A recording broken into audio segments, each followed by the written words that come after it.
오늘 여러분과 더불어서 하나님의 시선과 사람의 시선이라는 주제를 가지고 말씀 상고해 보도록 하겠습니다.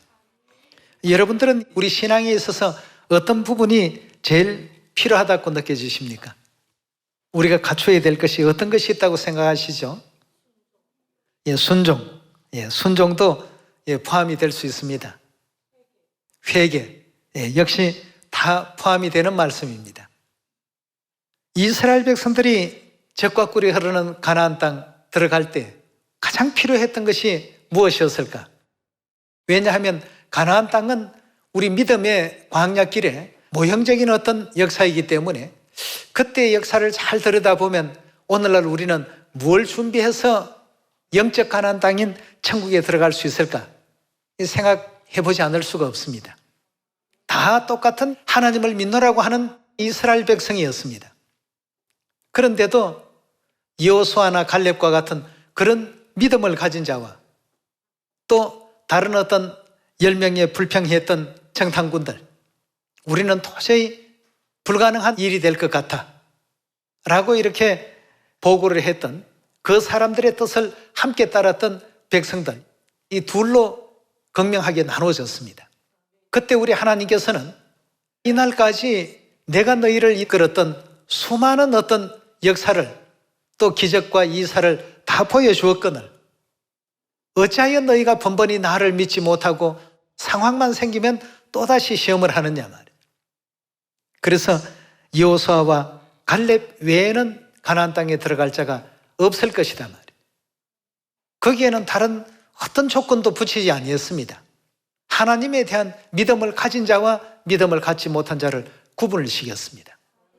그렇게 구분을 시키실 때 60만 가량은 하나님께서 제외하는 사람이 되었고 2사람은 들어갈 수 있는 사람으로 자격을 주었습니다. 그럼 이런 지난날의 역사를 우리가 통해 볼 때 오늘날 천국 가나안 땅을 눈앞에 두고 살아가고 있는 우리들입니다. 세상의 수많은 어떤 요소들이 우리 믿음의 정신을 갉아먹고 또 믿음을 해이하게 만들고 또 믿음의 색깔을 흐리게끔 만드는 요소들이 우리 생활 속에서는 너무 많이 비일비재하게 존재합니다. 생활의 염려라든가 또 아니면 하나님의 어떤 뜻을 행하는 것보다는 세상적으로 조금 마음이 흔들리는 이런 어떤 등등으로 인해서 우리가 근본 하늘나라에서 이 세상으로 무엇 때문에 왔는가에 대한 최초의 목적을 다 지금 잊어버리고 사는 사람들이 있습니다. 영적으로 바라보면 우리는 하늘에서 범죄하고 이 지상에 잠시 잠깐 회개의 어떤 시간을 갖게 하기 위해서 하나님께서 인생이라는 육체의 장막을 설 수 있는 기회를 주셨습니다. 그래서 오늘 하나님의 시선과 사람의 시선, 믿음이라는 큰 어떤 차원을 놓고 이 모든 문제를 풀어보면서 히브리서 11장 6절의 말씀 함께 보겠습니다. 믿음이 없이는 기쁘시게 못하나니 하나님께 나아가는 자는 반드시 그가 계신 것과 또한 그가 자기를 찾는 자들에게 상 주시는 이심을 믿어야 할지니라. 믿음으로 노아는 아직 보지 못한 일에 경고하심을 받아 경외함으로 방주를 예비하여 그 집을 구원하였으니 이로 말미암아 세상을 정죄하고 믿음을 쫓는 의의 후사가 되었나니라. 35절로 우리 한번 넘어가 보겠습니다. 여자들은 자기의 죽은 자를 부활로 받기도 하며 또 어떤 이들은 더 좋은 부활을 얻고자 하여 악형을 받되 구차히 면하지 않았더라. 하나님에 대한 올바른 믿음을 갖고서 믿음의 길을 걸어갔던 믿음의 선진들의 모습 속의 한 부분입니다. 36절에 보시면 또 어떤 이들은 희롱과 채찍질 뿐 아니라 결박과 옥에 갇히는 시험도 받았으며 돌로 치는 것과 톱으로 키는 것과 시험과 칼에 죽는 것을 당하고 양과 염소의 가죽을 입고 유리하여 궁핍과 환난과 학대를 받았으니 이런 사람은 세상이 감당치 못하도다. 저희가 광야와 산중과 암혈과 토굴에 유리하였나니라. 이 사람들은 다 믿음으로 말미암아 정글을 받은 자들이라고 이렇게 히브리서 11장에는 기록하고 있습니다. 자, 그럼 여러분, 믿음이라고 하는 것에 대한 정의를 우리 한번 내려보도록 합시다. 보이지 않는 추상적인 것을 느낄 수 있는 그런 부분으로 형태를 잡는다는 것이 쉽지 않은 일입니다. 그러나 간단하게 얘기한다면 믿음이라는 것은 우리 속에 하나님의 시선을 갖는 겁니다. 하나님께서 그 모든 사물들을 어떻게 바라보고 계시는가를, 그걸 우리 마음에 그대로 간직하게 되면 그것이 곧 믿음입니다. 네. 여리고성, 그건 하나님 보실 때에는 아무것도 아닌 것입니다. 이스라엘 백성은 메뚜기 같고 가나안 사람들은 사람 같은, 차이가 엄청나게 나기 때문에 싸움도 해보나 마나 원하는 어떤 결과가 나올 것이다. 사람의 시선입니다. 우리가 개미의 세계를 바라본다면 개미 중에 좀 힘센 개미가 있습니다. 힘 약한 개미가 볼 때는 야, 쟤들 굉장히 겁나는 애들이야, 함부로 했다가는 우리가 크게 다쳐, 이렇게 생각하는데, 조금 더 힘센 개미나 더 똑똑한 개미나 더 잘난 개미, 못난 개미, 사람의 입장에서 바라보면 아무것도 아닙니다. 하나님께서 바라보시는 모든 시선은 참으로 아무것도 아닌데, 하나님을 믿지 못한 이스라엘 백성들은 자기들 시선으로 여리고성을 바라보니까 도저히 난공불락의 요새처럼 느껴졌습니다. 야, 이거 여리고를 정복하는 이 과정에서 전부 우리가 죽겠구나 말이에요. 이래서 와서 푸념 섞인 얘기를 했습니다. 모세와 아론이 우리를 이 광야를 전부 이제 죽이려고 이렇게 데리고 나온 것밖에는 되지 않는다. 그리고 그 일을 지시하신 하나님도 원망스럽다. 이런 식의 어떤 내용이 온 이스라엘 백성들로 하여금 통곡하게 만든 하나의 요인이 됐던 것입니다. 여러분, 지금 이 시대는 가나안을 목전에 두고 있는 그런 세월 속에 우리가 살아가고 있습니다. 베드로전서 5장에 주신 말씀 가운데도 하나님께서 마귀를 대적할 때 믿음을 가지고 대적하면 저들은 아무것도 아닌 것처럼 될 것이다 말이에요. 사람의 시선으로서 모든 사물을 보지 말고 하나님의 시선으로 보라. 이런 어떤 믿음의 생각을 갖고서 하나님 주신 말씀을 바라보게 되면 이루지 못할 일이 없습니다. 하나님께서 너희는 믿음을 굳게 하여 사단을 대적하라고 했습니다. 그럼 대적하면 어떤 결과가 나옵니까? 사단이 저절로 물러가게 되어 있습니다. 그러나 그렇지 못한 어떤 입장에 있다가 보니까 자꾸 더 두렵고 상대가 더 대단해 보이고 놀랍고, 그래서 오늘 여러분들과 저는 하나님의 예언의 그 시대 속에 살면서 하나님의 시선을 꼭 가져야 된다는 것입니다. 12정탐꾼 중에 10명의 정탐꾼들이 백성들에게 자기들이 보고 온 그 가나안 땅에 대한 모습을 전부 얘기한 장면입니다. 우리는 보기에도 메뚜기 같고 그들은 아낙 자손의 대장부 네피림의 후손들도 거기에 다 보았다 하니까 벌써 이제 기가 자꾸 죽기 시작합니다. 담대함이 사라지고 하나님의 시선보다도 사람의 시선이 온통 마음을 지배합니다. 사람의 시선이 마음을 지배하면 이미 그 사람은 믿음을 다 잃어버린 사람입니다. 믿음을 잃어버리니까 그 어떤 하나님의 성령의 역사도 일어날 수가 없는 조건과 상태가 되어버리죠. 민수기 14장 1절입니다. 온 회중이 소리를 높여 부르짖으며 밤새도록 백성이 곡하더라. 이스라엘 자손이 다 모세와 아론을 원망하며 온 회중이 그들에게 이르되 우리가 애굽 땅에서 죽었거나 이 광야에서 죽었다면 좋았을 것을 어찌하여 여호와가 우리를 그 땅으로 인도하여 칼에 망하게 하려는고. 하나님 구원의 은혜도 감사할 줄 모르고 이렇게 이제 하나님에 대해서 불평을 터뜨리고 원망을 터뜨리는 것이 하나님의 시선이 아닌 자기 자신의 어떤 관점에서 그 모든 것을 보니까 당연히 안 되는 일입니다. 우리 복음길도 우리 개인의 능력으로서는 도무지 안 될 일입니다. 우리 능력으로는 안 되지만 하나님께서 사마리아 땅끝까지 복음을 또 온전히 완수시켜 주시겠다고 약속하지 않았습니까? 그 약속을 믿고 나아갈 수 있는 우리가 되어야죠. 하나님께서는 2000년 전 12제자를 부르실 때에도 사람 개개인의 능력을 보고 부르신 게 아닙니다. 능력을 보고 불렀다면 아주 이름 있고 학식이 있고 또 백성들에게 인정받는 바리새인, 서기관, 율법 학사 이런 사람들을 뽑으셨겠죠. 그러나 그런 사람들을 제자로 뽑지 않은 데에는 이유가 있습니다. 우리 능력을 가지고 하나님의 일을 하시겠다는 그 뜻이 1%도 없기 때문에 어부들을 택하시고 그 당시에 또 천하디 천한 세리들을 뽑으시고 그 사회에 있어서 주로 그 하류에 속하는 이런 사람들을 택해서 대제사장 또 아니면 그 높은 율법 학사 이런 사람들을 오히려 부끄럽게 만드시는 이런 놀라운 역사를 이루어내셨습니다. 민수기 14장에 계속 한번 보도록 하겠습니다. 6절입니다. 그 땅을 탐지한 자 중에 누의 아들 여호수아와 여분네 아들 갈렙이 그 옷을 찢고 이스라엘 자손의 온 회중에게 일러 가로되 우리가 두루 다니며 탐지한 땅은 심히 아름다운 땅이라. 여호와께서 우리를 기뻐하시면 우리를 그 땅으로 인도하여 들이시고 그 땅을 우리에게 주시리라. 이는 과연 젖과 꿀이 흐르는 땅이니라. 오직 여호와를 거역하지 말라. 그 땅 백성을 두려워하지 말라. 그들은 우리의 밥이라 꾸였습니다.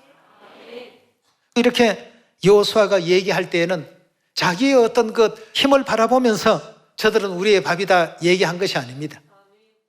여호수아는 너희가 밟는 그 땅은 다 너희 것이 되게 만들어 주겠다고 약속하신 하나님의 약속을 믿는 믿음으로서 이런 말을 할 수가 있었습니다. 저들은 우리의 밥이라. 그들의 보호자는 그들에게서 떠났고 여호와는 우리와 함께 하시느니라. 그들을 두려워 말라. 이렇게 이제 여호수아는 계속 백성들에게 하나님을 일깨우는 일에 노력을 했습니다. 여러분, 우리가 이 시대를 살아가면서 정말 참 필요한 것이 믿음입니다. 열처녀의 비유 가운데서도 5은 미련하고 5은 설기 있더라. 왜 설기 있다고 했습니까? 뭘 준비했길래요? 믿음의 기름을 많이 준비해 놨습니다. 항상 모든 사물을 볼 때마다 하나님의 시선으로 볼 줄 아는 이런 지혜를 가졌습니다.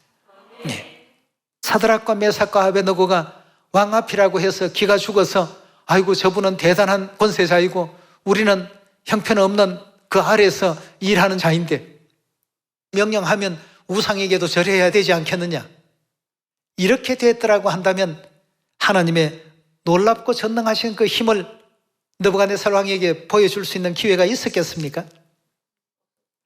전혀 그런데 머리를 숙이지 않았습니다. 하나님의 전능하신 시선으로 느부갓네살 왕을 봤습니다. 그렇게 보니까 느부갓네살이여, 우리 하나님께서 능히 우리를 그 풀무 가운데서 다 건져내 주실 것이다. 혹 하나님의 다른 뜻이 계셔서 우리를 건져내 주지 않는다 할지라도 우리는 그 우상에게 절할 수가 없단 말이에요. 그러니까 느부갓네살이 화가 잔뜩 났죠. 그 당시 바벨론 제국하면 세계 최대의 어떤 강국이었고 느부갓네살 왕이 말 한마디면 온 천하가 벌벌 떠는 어떤 그런 시절이었는데 유다에서 잡혀온 포로 몇 명이 그런 자기 앞에 고개를 빳빳 들고 그런 어떤 내용을 담대히 얘기하니까 왕으로서 채통도 그렇고 풀무불 7배나 더 뜨겁게 해서 집어넣으라고 했습니다. 그럼 집어넣어도 그 속에서 머리털 하나 타지 않고 옷 하나 거슬리지 않고 고스란히 또 살아서 나오게 되는 놀라운 어떤 역사 일어나지 않습니까? 이런 모든 것이 하나님의 시선으로 일어나는 모든 사물들을 바라보는 믿음에서 비롯되었습니다. 오늘날 우리 시대에 무엇을 알려주기 위해서 이런 기록들이 남아있을까를 항상 유념해 볼 필요가 있겠습니다. 26절의 말씀 보시면 여호와께서 모세와 아론에게 일러 가라사대 나를 원망하는 이 악한 회중을 내가 어느 때까지 참으랴. 이스라엘 자손이 나를 향하여 원망하는 바 그 원망하는 말을 내가 들었도다. 그들에게 이르기를 여호와의 말씀에 나의 삶을 가르쳐 맹세하노라. 너희 말이 내게 들린 대로 내가 너희에게 행하리니 너희 시체가 이 광야에서 엎드러질 것이라. 너희 20세 이상으로 계수함을 받은 자 곧 나를 원망한 자의 전부가 여분네 아들 갈렙과 눈의 아들 여호수아 외에는 내가 맹세하여 너희에게 거하게 하리라 한 땅에 결단코 들어가지 못하리라 하고 했어요. 네. 결단코 들어가지 못하리라. 하나님께서 이렇게 선포해 버리셨는데 누가 다른 방법으로 들어갈 수 있는 어떤 특별한 길을 만들어낼 수 있겠습니까? 없습니다. 예, 여러분, 이 시대 여러분과 저는 여호수아와 갈렙과 같은 이런 믿음 꼭 간직해야 되겠습니다. 어떻게 하는 것이 여호수아와 갈렙의 믿음을 갖는 것일까? 그건 하나님의 시선을 가지면 됩니다. 예, 과연 어떤 시선으로 이 지구별을 바라보시는 우리 하나님일까? 이사야 40장 15절의 말씀 보시면 보라, 그에게는 열방은 이 온 지구는 통의 한 방울의 물 같고 저울의 적은 티끌 같으며 섬들은 떠오르는 먼지 같으니 레바논 짐승은 번제 소용에도 부족하겠고 그 삼림은 화목 소용에도 부족할 것이라. 그 앞에는 모든 열방이 아무것도 아니라 그가 그들을 없는 것 같이 빈 것 같이 여기시느니라고 했습니다. 이런 어떤 스케일을 가지시고 이런 시선으로 이 지구별을 바라보시는 하나님이십니다. 그런데 우리 눈에 보기에는 핍박자들, 박해자들은 힘을 가진 사람들처럼 느끼고 우리는 아무것도 아닌 것 같이 느껴지고 말이에요. 여러분, 이 복음을 진행하는 데 있어서 어려운 문제들과 난관이 우리를 가로막을 때가 많습니다. 그 가로막힐 때 거기서 좌절하지 마십시오. 그때 필요한 것이 믿음입니다. 어떤 믿음이죠? 하나님의 시선을 갖는 믿음입니다. 하나님, 여기 문제가 많습니다 하면 하나님께서 보시면 그건 문제가 아닙니다. 문제가 아닌 것을 가지고 아주 크게 여기고 어렵게 여기고 쩔쩔매고 있고, 그러니까 우리 하나님께서 너희가 핍박과 환난을 당하더라도 절대 이런 것에 대해서 두려워하지 말라. 이런 일들은 너희에게 반드시 일어날 일들이다 말이죠. 의를 다하는 자들아, 마음에 내 율법이 있는 백성들아, 사람의 회방에 놀라지 말라. 사람의 비방에 두려워하지 말라. 예.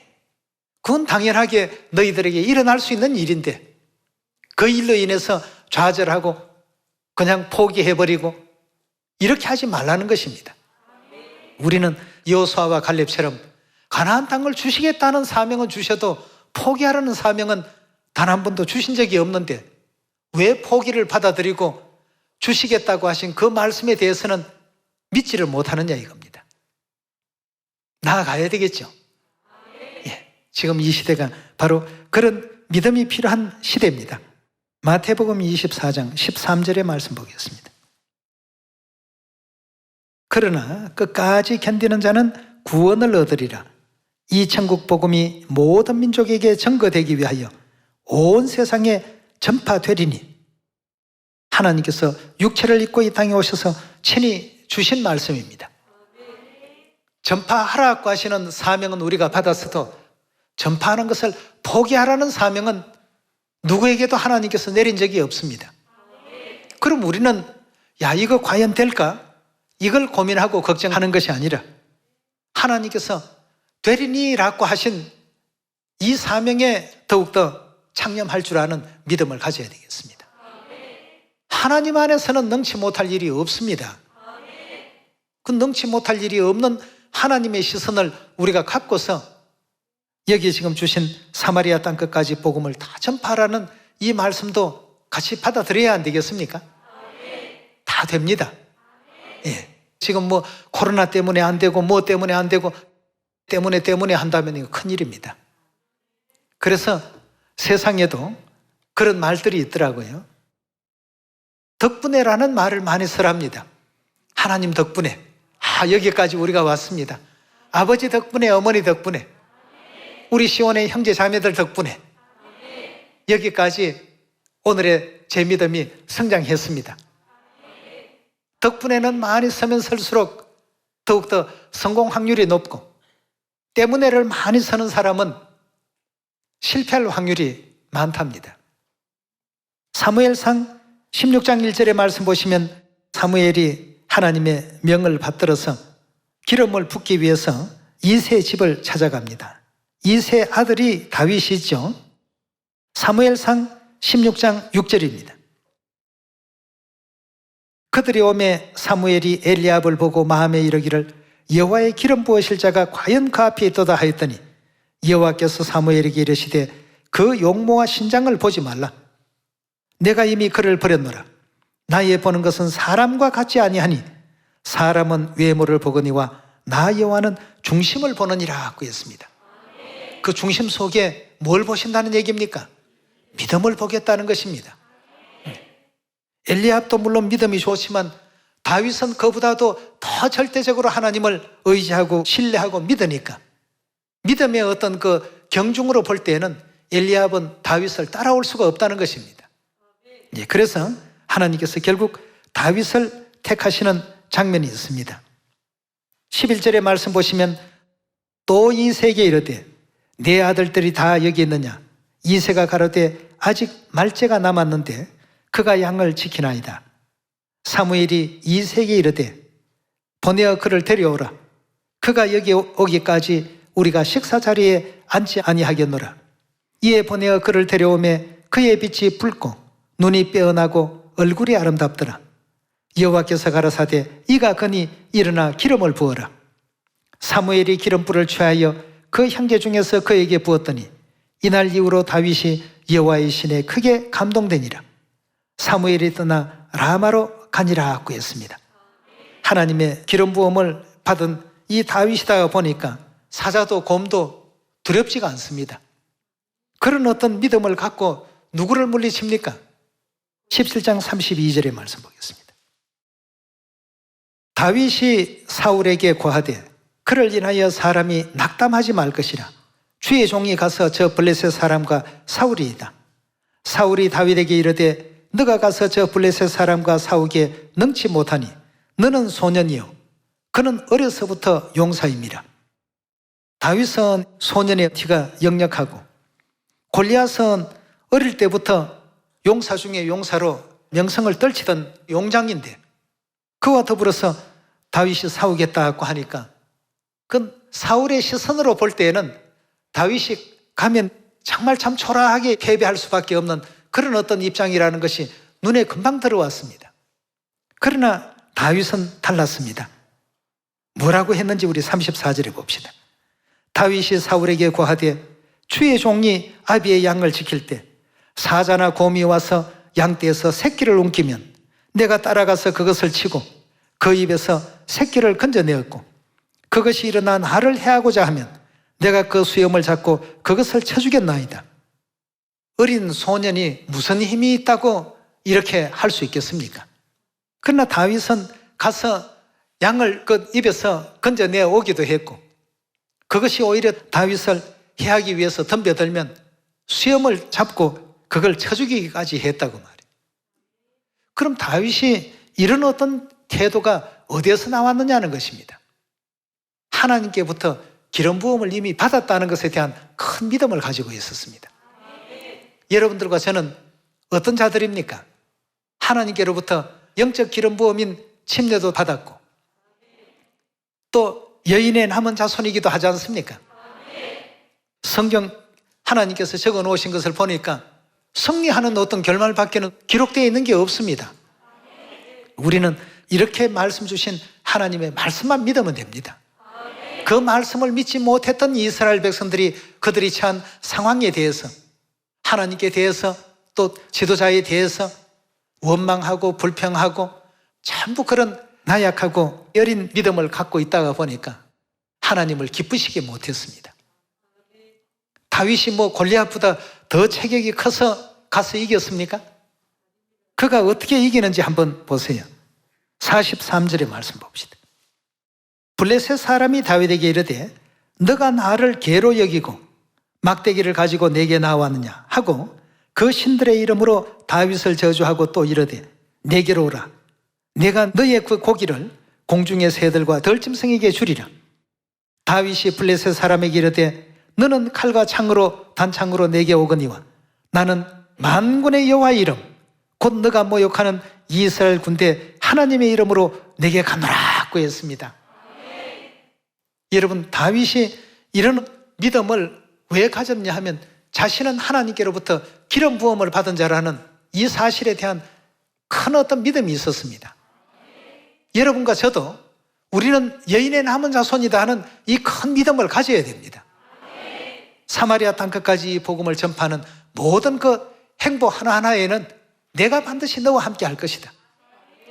회방도 받고 비방도 받고 뭐 여러 가지 우리가 원치 않는 어떤 악조건 가운데 있더라도 믿음을 갖고 진행을 해야 되는데 조금 하다가 보니까 뭐 몇몇 사람이 회방하니까 이거 뭐 이런 분위기는 한 번도 내가 겪어보지 못했는데 그만할란다. 포기해버리고 말이에요. 포기하는 사명은 우리 하나님께서 주신 사명이 아닙니다. 내가 끝까지 너희와 함께 할 것이라고 약속을 주셨는데 여기에 대한 어떤 믿음을 잃어버려서는 우리가 안 되는 것입니다. 46절입니다. 오늘 여호와께서 너를 내 손에 붙이시리니 내가 너를 쳐서 내 머리를 베고 블레셋 군대의 시체로 오늘날 공중의 새와 또 땅의 들짐승에게 주어 온 땅으로 이스라엘 하나님이 계신 줄을 알게 할 것이다. 또 여호와의 구원하심이 칼과 창에 있지 아니하고 이 무리로 알게 할 것이라. 전쟁은 여호와께 속한 것인즉 그가 너희를 우리 손에 붙이시리라. 블레셋 사람이 일어나 다윗에게 마주 가까이 올 때 다윗이 블레셋 사람에게 마주 그 항우를 향하여 빨리 달리며 손을 주머니에 넣어 돌을 취하며 물매로 던져서 블레셋 사람의 이마를 치매 돌이 그 이마에 박히니 땅에 엎드러지더라고 했습니다. 골리앗의 어떤 그 전쟁하는 기술 이런 것이 여기에는 단 1%도 적용이 안 되었습니다. 믿음을 가진 자 앞에서는 그런 것이 아무것도 아닌 것이 되어버립니다. 그가 가지고 있는 좋은 도구들 그 어떤 도구라도 다윗을 해할 수 있는 도구는 없었습니다. 믿음을 가진 사람 앞에서는 모든 형국이 이렇게 된다는 사실을 우리는 결단코 어느 순간이라도 잊어버리면 안 되겠습니다. 지금 이 시대는 믿음이 필요한 시대입니다. 원수 마귀와 대적해야 된다는 이 사실을 우리에게 또 일깨워주고 계시지 않습니까? 베드로전서 5장 7절입니다. 너희 염려를 다 주께 맡겨버리라. 이는 저가 너희를 권고하심이라. 건신하라 깨어라. 너희 대적 마귀가 우는 사자같이 두루다니며 삼킬 자를 찾나니 너희는 어떻게 하라고 했습니까? 믿음을 굳게 하여 저를 대적하라. 이는 세상에 있는 너희 형제들도 동일한 고난 당할 줄을 알미니라. 모든 은혜의 하나님 곧 그리스도 안에서 너희를 부르사 자기의 영원한 영광에 들어가게 하시니가 잠깐 고난받는 너희를 친히 온전케 하시며 굳게 하시며 강하게 하시며 들을 견고케 하시리라고 했습니다. 두려워하지 말라라고 하셨죠. 담대하라고 말씀하셨죠. 내가 너를 도울 것이라고 말씀하셨죠. 늘 믿음의 기름을 준비를 많이 해야 된다고 말은 많이 하는데 믿음의 기름을 어떻게 준비해야 될까? 여러분, 하나님의 시선을 가지시면 됩니다. 사사기서에 보면 용사들을 하나님께서 뽑으실 때에도 두려워 떠는 자들은 어떻게 하라고요? 다 집으로 가라고 했습니다. 두렵다, 떨린다 하는 것은 하나님의 시선을 갖지 못하기 때문에 저들은 대단해 보이고 어떤 병장기도 많고 말들도 많고 낙타도 많고 병사 수도 13만 5천이나 되고 우리는 보니까 겨우 3만 2천인데 자칫 잘못하다가 개죽음 밖에는 안 되겠다. 그래서 그런 사람들은 다 돌려보내라고 했습니다. 믿음을 갖지 못하는 사람들은 다 돌려보내고 결국 남은 300명 가지고 승리를 거두지 않습니까? 그럼 300명은 다 어떤 자들인가? 절대적으로 하나님만 의지하는 자들이죠. 하나님은 이처럼 언제나 우리 중심을 보시고 그 중심에 믿음을 가진 사람들을 뽑습니다. 사람의 어떤 외모를 보고 뽑고 학력을 보고 뽑고 재력을 보고 뽑고 권력을 보고 뽑으시는 하나님이 아니시더라는 것이죠. 여호수아서 1장을 보더라도 하나님께서 내가 너와 함께 할 것이다. 두려워하지 말라. 하나님의 약속을 이렇게 받고 여호수아도 가나안 정복 사업 시작했습니다. 하나님의 약속이 있으니까 뭐 하나도 두렵지 않습니다. 우리도 하나님께서 약속하신 바가 계시지 않습니까? 이 복음이 사마리아와 땅끝까지 다 전파되리니, 또 마태복음 28장에 보면 뭐라고 했죠? 모든 족속에게 가서 아버지와 아들과 성령의 이름으로 침례를 다 베풀고 내가 너희에게 분부한 모든 것을 가르치고 또 그들도 지킬 수 있도록 하라. 우리가 받은 사명이 그것이라면 그 사명대로 준행하시면 되겠습니다. 그 사명을 받은 사람은 하나님께서 능력을 주십니다. 다윗과 같은 믿음도 주시고 지혜도 주십니다. 우리 모두가 깨어나서 또 일어나서 예루살렘의 빛, 아버지의 진리의 빛 힘차게 발할 수 있는 시온의 형제 자매들 다 되어주시기를 부탁드리면서 오늘 말씀 마치도록 하겠습니다. 감사합니다.